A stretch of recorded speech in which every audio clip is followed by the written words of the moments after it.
Hello everybody, welcome to my YouTube channel science class Bangla. আজকের ভিডিওতে আমি তোমাদের মাধ্যমিক 2024-এর লাইফ সায়েন্স বা জীবনবিজ্ঞান প্রশ্নের সঠিক উত্তরগুলি ডিটেলসে আলোচনা করে দেব। তার জন্য পুরো ভিডিওটি তোমরা স্কিপ না করে অবশ্যই দেখবে। এক্স্যাক্ট কি কি অ্যান্সার আছে শর্ট কোশ্চেনগুলির এবং তার সঙ্গে লং কোশ্চেনগুলি কিভাবে লিখলে 100 পাবে সেটা তোমাদেরকে আমি ডিটেলসে আজকে আলোচনা করে দিচ্ছি। তাহলে চলো ভিডিওটি আজকে শুরু করা যাক। বিভাগ কতে যে প্রশ্নগুলি ছিল সেগুলি ছিল সঠিক উত্তর নির্বাচন। এখানে 15 নম্বর ছিল সমস্ত প্রশ্নের উত্তর করা আবশ্যিক। 1 নম্বরে যে প্রশ্নটি ছিল 1-এর 1-এ, তার সঠিক উত্তরটি হবে অপশন ক, মানে লেন্স নিজ তলের বক্রতা পরিবর্তন ঘটিয়ে উপযোজন সম্পন্ন করে। সঠিক জোরটা এখানে নির্বাচন করতে বলেছিল। 1-এর 2 নম্বরের সঠিক উত্তরটি কি হবে? সঠিক উত্তরটি হবে গ, 2 এবং 3। মানে এই 2 নম্বর এবং 3 নম্বর পয়েন্টটি হচ্ছে হরমোন এবং স্নায়ুতন্ত্রের সঠিক পার্থক্য। হরমোনের কাজ ধীর গতিতে হয়, স্নায়ুতন্ত্রের কাজ দ্রুত এবং তাৎক্ষণিক। হরমোনের প্রভাব দীর্ঘস্থায়ী, স্নায়ুতন্ত্রের প্রভাব স্বল্পস্থায়ী। 3 নম্বরের যে প্রশ্নটি ছিল 1-এর 3, বাইসেপস পাইরিফর্মিস এবং ল্যাটিসিমাস ডরসি পেশির প্রকৃতি যথাক্রমে কি কি, অর্থাৎ এই 3টে পেশি কার কার উদাহরণ? এর সঠিক অপশনটি হবে গ, ফ্লেক্সার, রোটেটার এবং অ্যাডাক্টার। 1-এর 4-এ ছিল মাইটোসিসের কোনো একটি দশার নিউক্লিয় জালিকা পুনর্গঠিত হয়, নিউক্লিয় পর্দার পুনরাবির্ভাব হয়, নিউক্লিওলাসের পুনরুৎপত্তি ঘটে এবং বেমতন্তু অবলুপ্ত হয়। এই বৈশিষ্ট্যগুলো দেখে আমরা বুঝতে পারছি কি সঠিক উত্তরটি হবে খ, টেলোফেজ। 1-এর 5-এর সঠিক উত্তরটি হবে অপশন গ, এককোষী জাইগোট বহুকোষী ভ্রূণে রূপান্তরিত হয়। এটাই হচ্ছে সপুষ্পক উদ্ভিদ জননের একটি ঘটনা। 1-এর 6, ক্রোমোজোমের কোন গঠন সংক্রান্ত অংশটি ক্রোমোজোমের ঠিক মাঝখানে কিংবা যে কোনো এক প্রান্তে অবস্থান করতে পারে? আমরা পড়েইছি যে সেন্ট্রোমিয়ারের অবস্থান অনুযায়ী ক্রোমোজোমকে বিভিন্ন ভাগে ভাগ করা হয়, কারণ সেন্ট্রোমিয়ারটি কখনো মাঝখানে অবস্থান করে, কখনো বা যে কোনো প্রান্তে অবস্থান করে। তাহলে সঠিক উত্তরটি হচ্ছে ঘ, সেন্ট্রোমিয়ার। 1-এর 7-এর সঠিক উত্তরটি হবে বেগুনি এবং সাদা, অর্থাৎ মটর ফুলের প্রকট এবং প্রচ্ছন্ন এই দুটি বৈশিষ্ট্য। 1-এর 8-এর ক্ষেত্রে প্রশ্নটি দিয়েছিল যে গিনিপিকের ক্ষেত্রে দ্বিসংকর জননের F2 জনতে উৎপন্ন 4টে জেনোটাইপ দেওয়া আছে, এই 4টি সংখ্যার অনুপাতটি কি? 4টি সংখ্যার সঠিক অনুপাতটি কি হবে? ক, 1:1:1:1। 1-এর 9 সঠিক উত্তরটি হবে অপশন ঘ, 50% পুত্র হিমোফিলিক এবং 50% আপাত স্বাভাবিক বাহক কন্যা। এইখানে একটি চেকার বোর্ডের মাধ্যমে করতে হবে। এখানে কন্ডিশনটা কি দিয়েছিল? কন্ডিশনটা ছিল একজন আপাত স্বাভাবিক কিন্তু হিমোফিলিয়া রোগের বাহক মহিলা। মানে এক্ষেত্রে এর একটি জিন কিন্তু এফেক্টেড কিন্তু আরেকটা জিন নর্মাল। আর স্বাভাবিক পুরুষ, যখনই স্বাভাবিক পুরুষ বলেছে সেখানে কিন্তু কন্যা যেটা হবে, কন্যাটা অবশ্যই আপাত স্বাভাবিক বাহক কন্যা হবে, কারণ দুটো এক্স কিন্তু নর্মাল থাকবে। 1-এর 10-এর অপশনটা আমরা সবাই জানি। এটা কি হবে? 1-এর 10টা হচ্ছে অপশন ঘ, অগ্রপদ এবং পশ্চাৎপদের প্রত্যেকটিতে খুরযুক্ত একটি মাত্র আঙুল। এটাই কিন্তু ইকুয়াসের বৈশিষ্ট্য। 1-এর 11 যেটা ছিল ডারউইনের অভিব্যক্তি সংক্রান্ত মতবাদের একটা সিদ্ধান্ত।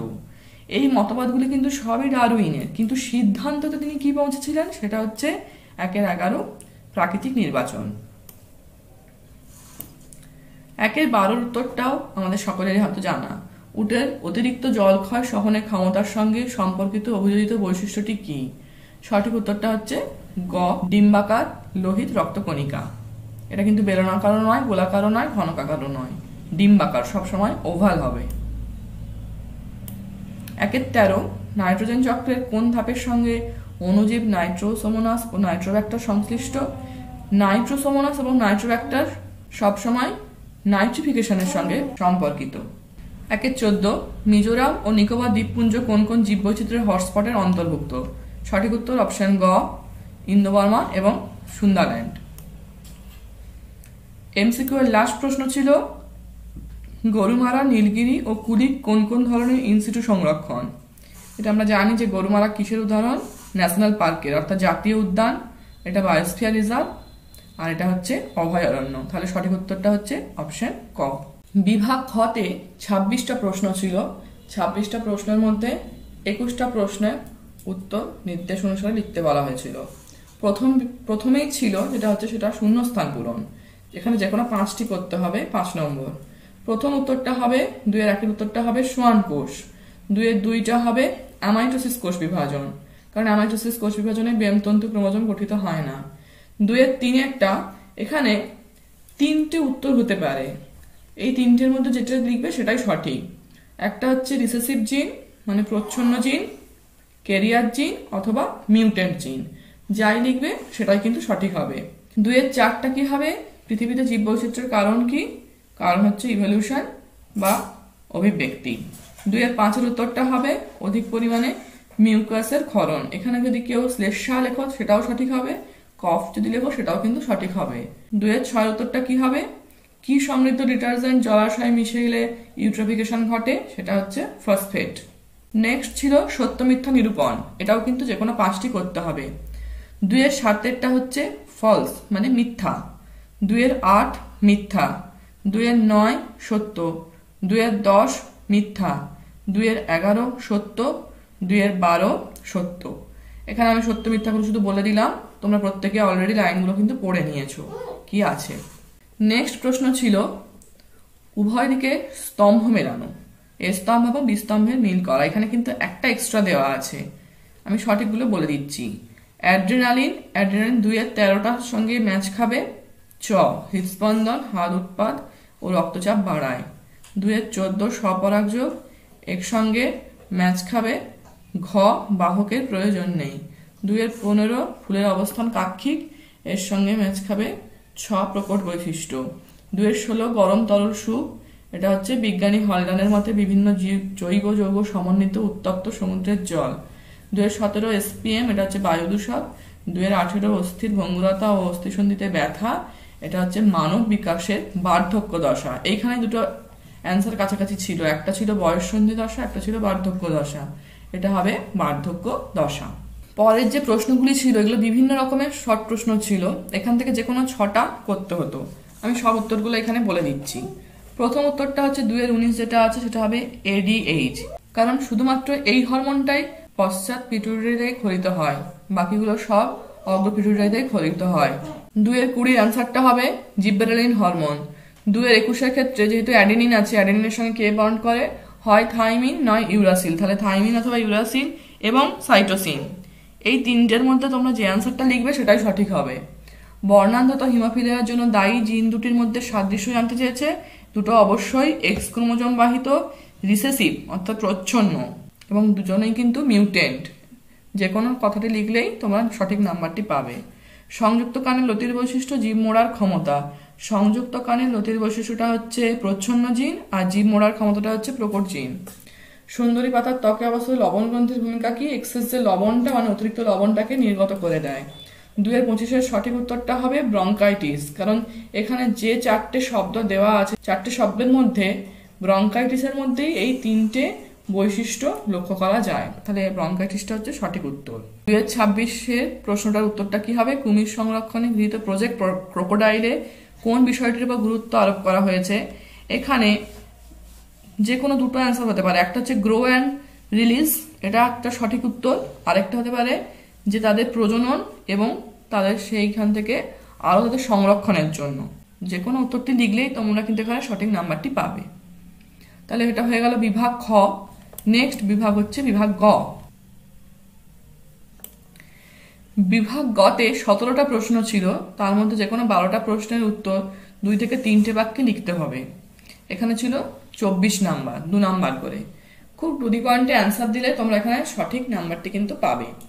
প্রথম প্রশ্নই ছিল যে ইনসুলিন হরমোনের ভূমিকা কিসের ক্ষেত্রে, একটা হচ্ছে গ্লুকোজের ভাঙন, একটা হচ্ছে গ্লুকোজের রূপান্তর। তো এখানে কিন্তু অনেকেই গন্ডগোল করেছো, তোমরা সঠিক উত্তরটা জানো না এক্সাক্ট কি লিখতে হবে। গ্লুকোজের ভাঙন মানে গ্লুকোজটা ভাঙছে, এটা গ্লুকোজটা কিসে ভাঙে, গ্লুকোজটা ভাঙে পাইরুভিক অ্যাসিডে, তার জন্য এখানে কি প্রসেসটার নামটা লিখতে হবে, গ্লাইকোলাইসিস। আর গ্লুকোজের রূপান্তর, গ্লুকোজটা রূপান্তরিত হয় কিসে, গ্লাইকোজেনে, যেটাকে বলা হচ্ছে গ্লাইকোজেনেসিস। তাহলে এখানে গ্লাইকোলাইসিস এবং গ্লাইকোজেনেসিস এই দুটো শব্দ কিন্তু ব্যাখ্যা করলে তোমরা 2 পেয়ে যাবে। তারপরটা ছিল মায়োপিয়া হাইপারোপিয়া।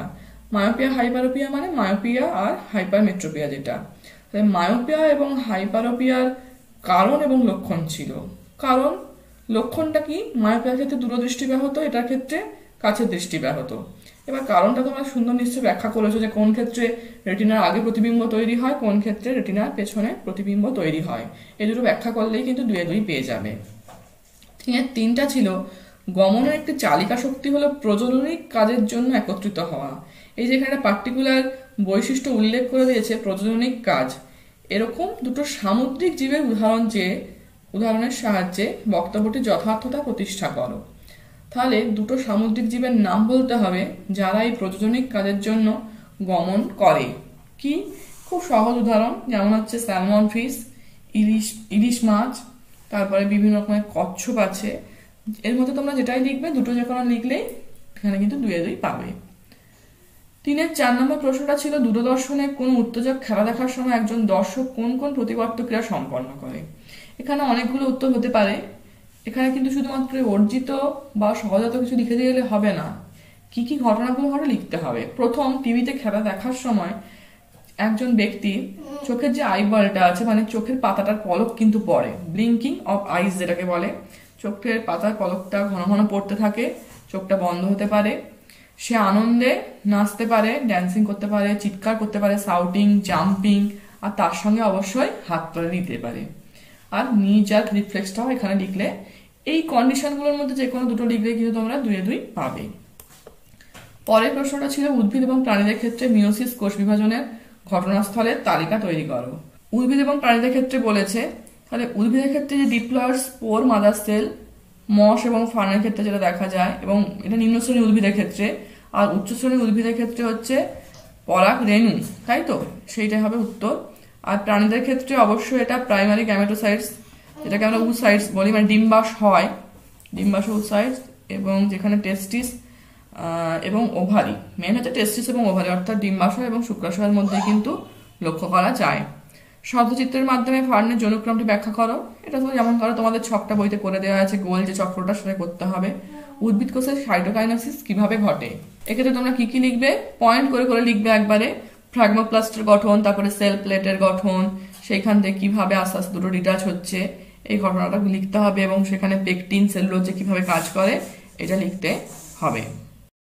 8 প্রশ্নটা ছিল অ্যালিল এবং লোকাস কাকে বলে। এই অ্যালিল এবং লোকাস দুটো সংজ্ঞা খুব সুন্দরভাবে লিখবে, এবং তার সঙ্গে অবশ্যই উদাহরণ দেবে অ্যালিলের, নাহলে কিন্তু তোমাদের নাম্বার কাটা যাবে। অ্যালিল আমরা জানি জিনের রূপভেদকে অ্যালিল বলা হয়, আর লোকাস হচ্ছে সেই জায়গাটা যেখানে ক্রোমোজোমের সেই অংশটা যেখানে যে কোনো রকম জিন অবস্থান করে, স্পেসিফিক সাইটটা। অ্যালিলের উদাহরণ কি হতে পারে? Capital T small tea, capital আর স্মল আর, ক্যাপিটাল ওয়াই স্মল ওয়াই, এটা লিখলেই হবে। 3-9 প্রশ্নটা একটু ভালো করে পড়ে দেখতে হবে কি বলেছে। কিছু কিছু সংকর জননের ক্ষেত্রে F2 জনতে ফিনোটাইপ ও জিনোটাইপের অনুপাত কিভাবে মেন্ডেলের বংশগতি সংক্রান্ত প্রথম সূত্রে বিচ্যুতি নির্দেশ করে। এই যে কথাটা, এই এতগুলো লাইনের, এত বড় একটা লাইনের মধ্যে এই কথাটা হচ্ছে মেন, প্রথম সূত্রের বিচ্যুতি। অনেকেই দেখা গেছে যে লিখেছে প্রথম সূত্রটাই লিখে দিয়ে চলে এসছে, কিন্তু সেটা ঠিক নয়। প্রথম সূত্রের বিচ্যুতি মানে এটা ব্যতিক্রমটা জানতে চেয়েছে, অর্থাৎ অসম্পূর্ণ প্রকটতলে জানতে চেয়েছে, সেটা একটা উদাহরণের সাহায্যে ব্যাখ্যা করতে বলেছে। তাহলে অসম্পূর্ণ প্রকটতা যে ব্যাপারটা আছে, সেটা মানে সন্ধ্যা মালতী ফুলের ক্ষেত্রে এটা দেখা যায়, সেটা ডিটেলসে ব্যাখ্যা করে লিখতে হবে। 3-10 কি বলেছে? মটর ফুল উভলিঙ্গ এবং স্বপরাগী হওয়ায় মেন্ডেল কি কি সুবিধা পেয়েছিলেন। এখানে পার্টিকুলার দুটো কথা উল্লেখ করে দিয়েছে, উভলিঙ্গ এবং স্বপরাগী। উভলিঙ্গ হওয়ার জন্য সেলফ পলিনেশন, মানে যেটাকে বলে স্বপরাগযোগ, এবং দরকার হলে ইতর পরাগযোগ কিন্তু ঘটিয়েছিলেন উভলিঙ্গ হওয়ার জন্য। এটা হচ্ছে মেন কারণ। স্বপরাগযোগ এবং ইতর পরাগযোগ দুটোই ঘটানো সম্ভব হয়েছিল। আর স্বপরাগী হওয়ার জন্য যেটা আমরা জানি যে অন্য কোনো ক্যারেক্টার কিন্তু মিশে যেতে পারেনি, বিশুদ্ধ সমস্ত বৈশিষ্ট্যগুলোই পাওয়া গিয়েছিল। 3-11 ক্ষেত্রে কি আছে? কোনো সদ্য শিকার হওয়া বন্যপ্রাণীর মাংস খাওয়াকে কেন্দ্র করে কোনো বনাঞ্চলের প্রাণীদের মধ্যে কি কি সংগ্রাম দেখা যেতে পারে। দুটো সংগ্রাম, একটা হচ্ছে আন্তঃপ্রজাতি মানে নিজেদের মধ্যে সংগ্রাম, একটা হচ্ছে আন্তঃপ্রজাতি, ইন্ট্রা স্পেসিফিক আর ইন্ট্রা স্পেসিফিক, দুটোতেই কিন্তু উদাহরণ দিতে হবে।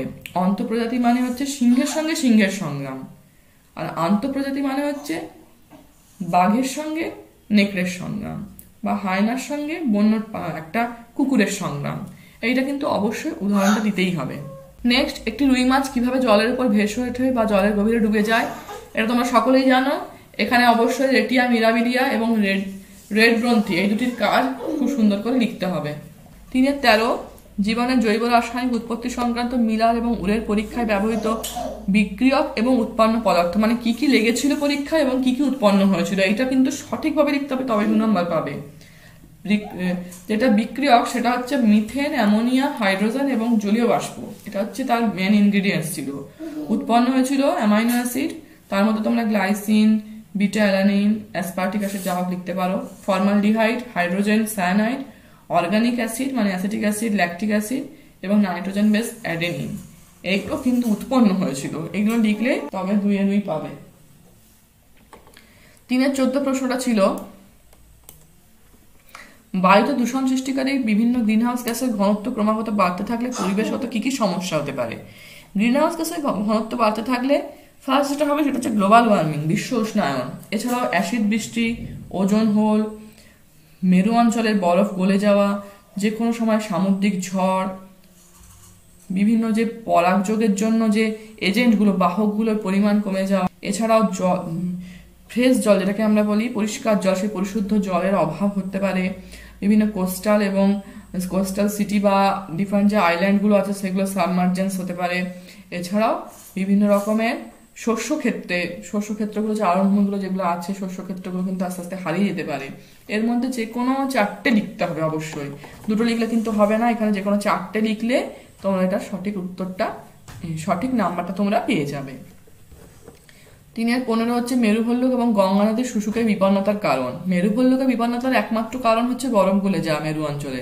অত্যধিক পরিমাণে গ্লোবাল ওয়ার্মিং বেড়ে যাওয়ার জন্য মেরু অঞ্চলে বরফ গলে যাচ্ছে, তার জন্য মেরুভল্লুক বিপন্ন। আর গঙ্গা নদীর শুশুকের কারণটা কি? গঙ্গা নদীতে প্রচুর পরিমাণে বর্জ্য পদার্থ ফেলা হয়, যে এই বর্জ্য পদার্থগুলো কি করে আস্তে আস্তে শুশুকের জীবনটাকে বিপন্ন করে তোলে। এই 2টো পয়েন্ট যদি থাকে তাহলে তোমরা 2-2 পেয়ে যাবে। অ্যাজমা বা হাঁপানি রোগের পরিবেশগত কারণ কি কি হতে পারে? এখানে অনেক কিছু হতে পারে, যেমন পরাগ, ফুলের রেণু, ছত্রাকের spore, dust, SPM suspended particular matter, বিভিন্ন অ্যালার্জেন করে যেগুলো, তারপরে প্রাণীদের রোম, এগুলো অ্যাজমার কারণ হতে পারে। 17টা কি আছে? খাদ্যের সংকট এবং চোরা শিকার পূর্ব হিমালয় হটস্পটের একটি স্তন্যপায়ী প্রাণীর বিপন্নতার অন্যতম 2টি প্রধান কারণ। বক্তব্যটি যথার্থ প্রমাণ করো। এইটা লেখার সময় তোমাদের আগে লিখতে হবে যে পূর্ব হিমালয় হটস্পটের স্তন্যপায়ী প্রাণীটির নাম কি। রেড পান্ডার কথাটা আগে লিখতে হবে। রেড পান্ডার কথা লেখার পর তোমরা লিখবে যে খাদ্যের সংকট এবং চোরা শিকারটা কেন বলছে। খাদ্যের সংকট কেন বলছে না, রেড পান্ডার মেন খাদ্যটাই হচ্ছে বাঁশ গাছের পাতা, মানে কচি কচি পাতাগুলো এরা খায় এবং তারা কচি কচি যে শাখাগুলো সেগুলোকে এদের মানে প্রিয় খাদ্য। কিন্তু এইটা একটা খাদ্য সংকট হয়ে যাওয়ার জন্য ওদের পরিমাণ কমে যাচ্ছে। আরেকটা হচ্ছে যে রেড পান্ডার শরীরের যে চুলটা, হেয়ারটা, সেই হেয়ারটাকে বিভিন্ন রকম কাজে ব্যবহার করা হচ্ছে এবং তাদের লেজে যে হেয়ার চুলটা থাকে সেটাকেও ব্যবহার করা, তার জন্য চোরা শিকারের পরিমাণ কিন্তু বেড়ে যাচ্ছে। এই 2টো হচ্ছে উত্তর। তাহলে হয়ে গেল বিভাগ গ। লাস্ট বিভাগ ঘ। এখানে ফার্স্টে যে প্রশ্নটা আছে সেটা হচ্ছে চিত্র অঙ্কন। আশা করছি তোমরা খুব ভালোভাবে ছবিটা এঁকে এসেছো, কারণ 2টো ছবি খুব সহজ ছিল। একটা হচ্ছে নিউরনের ছবি আঁকার জন্য 3, আর এই যে 4টে পয়েন্টিং ছিল ডেনড্রন, সোয়ানকোষ, মায়োলিন আবরণী এবং র্যানভিয়ারের পর্ব, এর জন্য হচ্ছে 2, মানে হাফ করে আছে 2। অথবা ছিল ইউক্যারিওটিক ক্রোমোসোমের চিত্র। এখানে 4টে চিহ্নিতকরণ করতে বলেছিল, সেন্ট্রোমিয়ার, স্যাটেলাইট, নিউক্লিওলার অর্গানাইজার এবং টেলোমিয়ার। এই ছবিগুলো, এই 2টোর মধ্যে যে কোনো ছবি আঁকলে সঠিকভাবে ছবি আঁকা এবং পয়েন্টিং করার জন্য তোমরা কিন্তু 5-এ 5 পেয়ে যাবে। 4-2 যে প্রশ্নটা ছিল, 4-2 ছিল ইউক্যারিওটিক ক্রোমোসোমের রাসায়নিক উপাদানের নাম একটি সারণীর সাহায্যে লেখো। তোমাদের আমি এগুলো আগেই ব্যাখ্যা করে দিয়েছি, খুব সুন্দর আকারে খুব সুন্দর করে নোটস আকারে এগুলো দেওয়া আছে, তোমরা নিশ্চয়ই সেই ভিডিওগুলো ফলো করেছো। ক্রোমোসোমের রাসায়নিক উপাদানটা কিন্তু ছকের সাহায্যে লিখতে বলেছে, মানে DNA, RNA, nitrogen base, adenine, guanine, total যে উপাদানটা আছে, প্রোটিন আছে, মৌল আছে, সেগুলো সব কিন্তু কি করে লিখতে হবে, ছকের মাধ্যমে লিখতে হবে। নাইট্রোজেন বেস কি কি, তারপরে ফসফরিক অ্যাসিড, পুরোটা ছকের মাধ্যমে লিখতে হবে। এর সঙ্গে একটা প্রশ্ন ছিল যে কোষচক্রে বিভিন্ন সময় বিভাজনের উপর নিয়ন্ত্রণ হারায় তখন ওই কোষের ক্ষেত্রে কি কি ঘটনা ঘটে। দুটো মেন ঘটনা, একটা হচ্ছে ফর্মেশন অফ টিউমার সৃষ্টি হয়, আর একটা হচ্ছে ফর্মেশন অফ ক্যান্সারের উৎপত্তি ঘটে। দুটো লিখলেই কিন্তু 2 পেয়ে যাবে। এর প্রশ্নটা ছিল মাইটোসিস কোষ বিভাজনে অ্যানাফেজ দশায় কি কি ঘটনা ঘটে। অ্যানাফেজ দশার বৈশিষ্ট্যগুলো লিখবে অবশ্যই, যেখানে সেন্ট্রোমিয়ারটা ডিভিশন হয়, বিভক্ত হয়, এবং ডটার ক্রোমাটিড বা সিস্টার ক্রোমাটিড তৈরি হয়। সিস্টার ক্রোমাটিডগুলো কি হয়, মুভমেন্ট করে।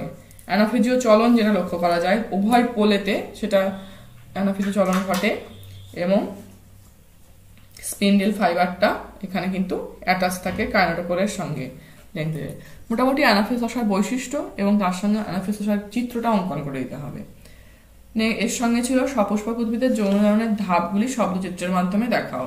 মানে তোমরা তীর চিহ্ন দিয়ে দিয়ে সপুষ্পক উদ্ভিদের যৌনজননের ধাপগুলো আছে, কিভাবে ফার্টিলাইজেশন হয়েছে, কিভাবে পুংদণ্ড কিভাবে আস্তে আস্তে পরাগনলী তৈরি করেছে, সেইখান থেকে ডিম্বাশয়ের মধ্যে গেছে এবং সেখান থেকে নির্মিত নিউক্লিয়াস, জাইগোট উৎপন্ন হয়েছে, সেল ডিভিশন হয়েছে, নতুন এমব্রায়ো তৈরি হয়েছে, পুরোটা কিন্তু একটা তীর চিহ্ন দিয়ে দিয়ে ছকের মাধ্যমে তোমাদেরকে দেখাতে হবে। 4-3 ছিল একটি চেকার বোর্ড। বিশুদ্ধ গোল হলুদ বীজ ধারণকারী মটর গাছের সঙ্গে কুঞ্চিত সবুজ বীজ ধারণকারী মটর গাছের সংকরায়ন। তাহলে গোল হলুদ কন্ডিশনটা কি হবে, জেনোটাইপটা কি হবে, গোল মানে হচ্ছে R, capital R, capital R, capital Y, capital Y. কুঞ্চিত সবুজ small r, small r, small y, small y. এই দুটো জেনোটাইপ যারা ঠিক লিখে পুরো চেকার বোর্ডটা করেছো, মানে টোটালটা যারা নামিয়েছো দিয়ে অনুপাতটা বের করেছো, তারা কিন্তু এখানে পুরো 3-3 পাবে। কিন্তু এটাকে তোমরা যদি ওয়াই আর করে দাও সেক্ষেত্রে কিন্তু জিনিসটা ভুল হয়ে গেল। যাই হোক, সেখানে ক্ষেত্রেও যদি কিছু নাম্বার দেওয়া যেতে পারে, কিন্তু টোটালটা করতে গেলে তোমাদের capital R, capital R, capital Y, capital Y, আর small r, small r, small y, small y. সেখান থেকে অনুপাতের রেশিওটা কি হবে, ফেনোটাইপিক রেশিওটা এখানে জানতেই চেয়েছে। ফেনোটাইপিক অনুপাতটা 9:3:3:1। এটা কিন্তু দ্বিসংখ্যক জননের একটি চেকার বোর্ড।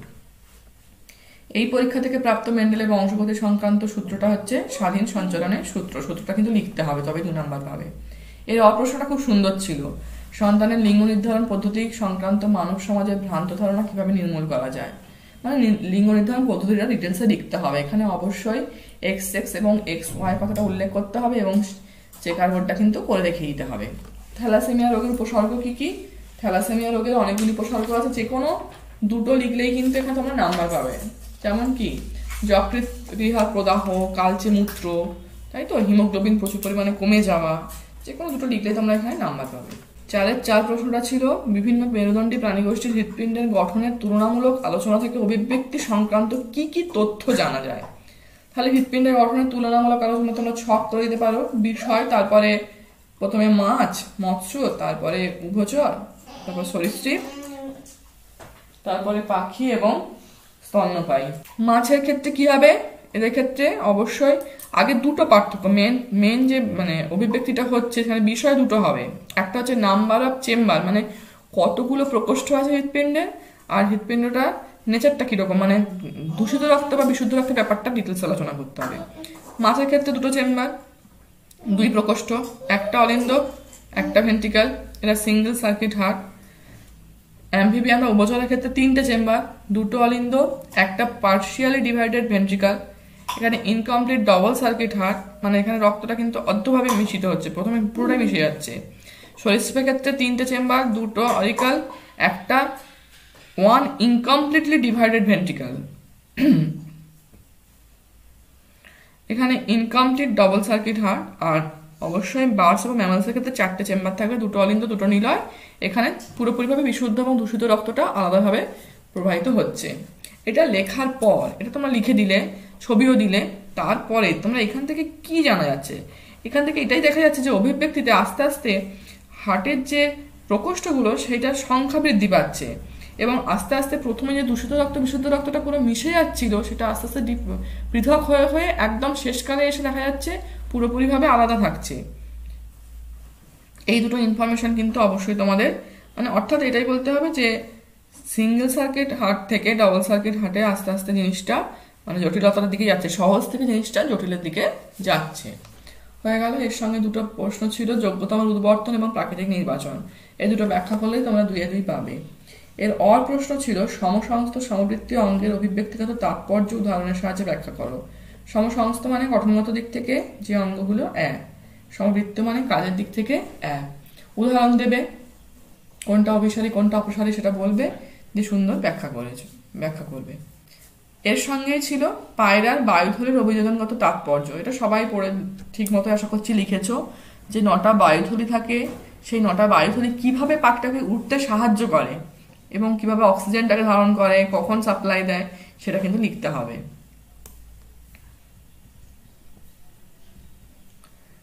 পরের প্রশ্ন, ক্রমবর্ধমান জনসংখ্যা সম্পর্কিত নিচের 3টি সমস্যা ব্যাখ্যা করো। প্রাকৃতিক সম্পদের অতি ব্যবহার ও হ্রাস। এখানে অনেকে অনেক কিছুই লিখবে যে এই প্রাকৃতিক সম্পদ ব্যবহার করলে হ্রাস হচ্ছে। এখানে মেন দুটো পয়েন্ট কিন্তু তোমাদের উল্লেখ করতে হবে। একটা হচ্ছে যে ফসিল ফুয়েলস যেমন কোল এবং পেট্রোলিয়াম, এই দুটো প্রাকৃতিক সম্পদে এই দুটো আস্তে আস্তে ধীরে ধীরে কমে যাচ্ছে, কারণ এর অতি ব্যবহারের জন্য। সেকেন্ড হচ্ছে বায়ুমণ্ডলের পরিবর্তন এবং বিশ্ব উষ্ণায়ন। এখানে কিন্তু মেন যেটা হচ্ছে যে বিভিন্ন রকম দূষিত পদার্থগুলো ব্যবহার হচ্ছে, মানে বায়ু দূষণ ঘটাচ্ছে যেগুলো, সেই পদার্থগুলো ব্যবহারের জন্য আস্তে আস্তে গাছপালা ধ্বংস হয়ে যাচ্ছে এবং তার সঙ্গে সঙ্গে কি হচ্ছে না, বিশ্ব উষ্ণায়ন, প্রকৃতির উষ্ণতা আস্তে আস্তে বাড়তে থাকছে। তারপর হচ্ছে অরণ্য ধ্বংস এবং বাস্তুতন্ত্রের ক্ষয়। এই অরণ্য ধ্বংস বাস্তুতন্ত্রের ক্ষয়তে তোমরা লিখতেই পারো যে গাছের বিভিন্ন রকম জিনিসগুলো নাকি গাছ কেটে নেওয়া হচ্ছে, সেখান থেকে আসবাবপত্র বানানো হচ্ছে। তার সঙ্গে সঙ্গে তারপরে গাছ কেটে নেওয়া মানেই সেখানে অক্সিজেন কার্বন ডাইঅক্সাইডের ভারসাম্যের একটা গন্ডগোল হবে। এই উত্তরগুলো কিন্তু এখানে হবে। পরের প্রশ্নটা ছিল, জীববৈচিত্র্য হ্রাসের অন্যতম প্রধান দুটি কারণ হলো অতি ব্যবহার এবং জমির ব্যবহার রীতির পরিবর্তনের কারণে বাসস্থান ধ্বংস। এই দুটোর প্রতিষ্ঠা করতে বলেছে উপযুক্ত উদাহরণের সাহায্যে। উদাহরণটা কি হবে, উদাহরণ দুটো আমি বলে দিচ্ছি, তোমরা লিখেছো সবাই সঠিক। উদাহরণটা হবে এক্ষেত্রে যেমন ইলিশ মাছ, তারপরে কাঁকড়া, এইগুলো। আর এই ক্ষেত্রে উদাহরণটা হবে জমির ব্যবহার রীতির পরিবর্তনে বাসস্থান ধ্বংস। এটার উদাহরণটা হবে সুন্দরী গাছ, রেড পান্ডা, হাতি, রয়্যাল বেঙ্গল টাইগার, শকুন ইত্যাদি। উদাহরণ দুটো লিখে তার উদাহরণটাই মেন লিখতে হবে, লিখে তার যথাযথ প্রমাণ করতে হবে। এর সঙ্গে প্রশ্ন ছিল, কি কি কারণে নাইট্রোজেন চক্র বিঘ্নিত হতে পারে, সেটা তোমরা ব্যাখ্যা করেছো নিশ্চয়ই। আর তার সঙ্গে ছিল, ভারতবর্ষের প্রত্যেকটি গ্রামের একটি করে পিবিআর মানে পিপলস বায়োডাইভার্সিটি রেজিস্টার নথি প্রকাশ করা অত্যন্ত জরুরি। পিবিআর থেকে জীববৈচিত্র্য সংক্রান্ত কি কি তথ্য জানা যেতে পারে। তাহলে এখানে পিবিআর এর কাজটা তোমাদেরকে ভালো করে ডিটেলসে লিখতে হবে। যে পিবিআর এর ক্ষেত্রে মেন যেটা, সেখানকার লোকাল মানুষদেরকে নথিভুক্ত করা এবং এন্ডেমিক ও এন্ডেঞ্জার যে স্পিসিসগুলো সেগুলোকে নথিভুক্ত করা। এছাড়াও সেখানকার যে মেডিকেল যে প্ল্যান্টগুলো আছে, ইকোলজিক্যাল ইম্পর্টেন্স স্পিসিসগুলো, সেইগুলোকে নথিভুক্ত করা। এইগুলো সমস্ত ব্যাপারটা এখানে কিন্তু লিখতে হবে। বিভাগ ঘয়ের লাস্ট প্রশ্ন, সুন্দরবনের পরিবেশগত একটি সমস্যা হলো খাদ্য খাদক সংখ্যার ভারসাম্যে ব্যাঘাত। 3টি উদাহরণের সাহায্যে বক্তব্যটা প্রমাণ করো। এটা কিন্তু শুধুমাত্র খাদ্য খাদক সংখ্যাটা ব্যাখ্যা করে এলে হবে না, এখানে 3টি উদাহরণ তোমাদের দিতেই হবে, তবেই এখানে 3-3 পাবে। 3টি উদাহরণ কি কি হতে পারে, একটা হচ্ছে যে স্পটেড ডিয়ার অন্য যে শুয়োর, সেই এই দুটো পরিমাণ কমে যাওয়ার জন্য রয়্যাল বেঙ্গল টাইগারের পরিমাণ কমে যাচ্ছে। মাছের পরিমাণ কমে যাওয়ার জন্য মাছরাঙা এবং মাছ যে সমস্ত বিড়ালগুলো ক্যাটফিশ যেগুলো, তাদের পরিমাণ কমে যাচ্ছে। তার সঙ্গে সঙ্গে মাছের পরিমাণ কমে যাওয়ার জন্য কচ্ছপ, স্টুডেন্ট যে ক্রোকোডাইলগুলো, তাদের পরিমাণও কিন্তু কমে যাচ্ছে। 3টে কিন্তু ব্যাখ্যা করতে হবে। আর বলেছে জীববৈচিত্র্য সংরক্ষণে বায়োস্ফিয়ার রিজার্ভ এবং অভয়ারণ্যের ভূমিকা। এই দুটো তোমরা উদাহরণ সহকারে আশা করি ঠিকঠাকই লিখেছো। এর সঙ্গে প্রশ্ন ছিল, নিম্নলিখিত বন্যপ্রাণীগুলি বিপন্নতার কারণ কি কি। রয়্যাল বেঙ্গল টাইগার, একশৃঙ্গ গন্ডার, সিংহ। বিপন্নতার কারণ কি, অবশ্যই হ্যাবিটেট ডিস্ট্রাকশন, মানে তাদের বাসস্থানটা ধ্বংস হয়ে যাচ্ছে। তার সঙ্গে সঙ্গে মানুষের সঙ্গে পশুর যে একটা যুদ্ধ, সেইটা হচ্ছে। চোরা শিকার, এটা হতে পারে। Royal Bengal tiger. একশৃঙ্গ গন্ডারের ক্ষেত্রে কি হচ্ছে, একশৃঙ্গ গন্ডারের ক্ষেত্রেও একই ব্যাপার হচ্ছে, তাদের বাসস্থান ধ্বংস, চোরা শিকার, ম্যানিফেস্টেশন অফ ডিজিজ, বিভিন্ন রকমের তাদের রোগ হচ্ছে, অ্যানথ্রাক্স টাইপের। আর লায়নের ক্ষেত্রে কি হতে পারে, এটাও একই কিন্তু ব্যাপার, যে মানুষের সঙ্গে পশুর একটা দ্বন্দ্ব, বাসস্থান ধ্বংস, চোরা শিকার, এইগুলো হচ্ছে এর মেন কারণ। লাস্ট প্রশ্ন হচ্ছে মানব স্বাস্থ্যের ওপর বায়ু দূষণের দুটি প্রভাব কি কি। এখানে তোমরা যে কোনো দুটো প্রভাবের নাম লিখে এলেই নাম্বার পাবে, যেমন bronchitis, tuberculosis, pneumonia, COPD, emphysema, lung cancer, asthma, black lung, anaemia, ischaemia ইত্যাদি যাই লিখবে তাতেই কিন্তু তোমরা নাম্বার পাবে। তাহলে আশা করছি তোমরা বুঝে গেলে যে মাধ্যমিক 2024-এর লাইফ সায়েন্স পরীক্ষার প্রশ্নের উত্তরগুলি কিভাবে লিখলে তোমরা 100-100 পেতে পারো। এইভাবে যদি তোমরা প্রত্যেকে লিখে আসো তাহলে তোমাদের 100-100 পাওয়াতে কেউ আটকাতে পারবে না। ভিডিওটা ভালো লাগলে অবশ্যই লাইক করবে, চ্যানেলটা যারা এখনো সাবস্ক্রাইব করোনি চ্যানেলটি সাবস্ক্রাইব করে নোটিফিকেশন বেলটি প্রেস করবে। আজ তাহলে এই পর্যন্তই। Thank you.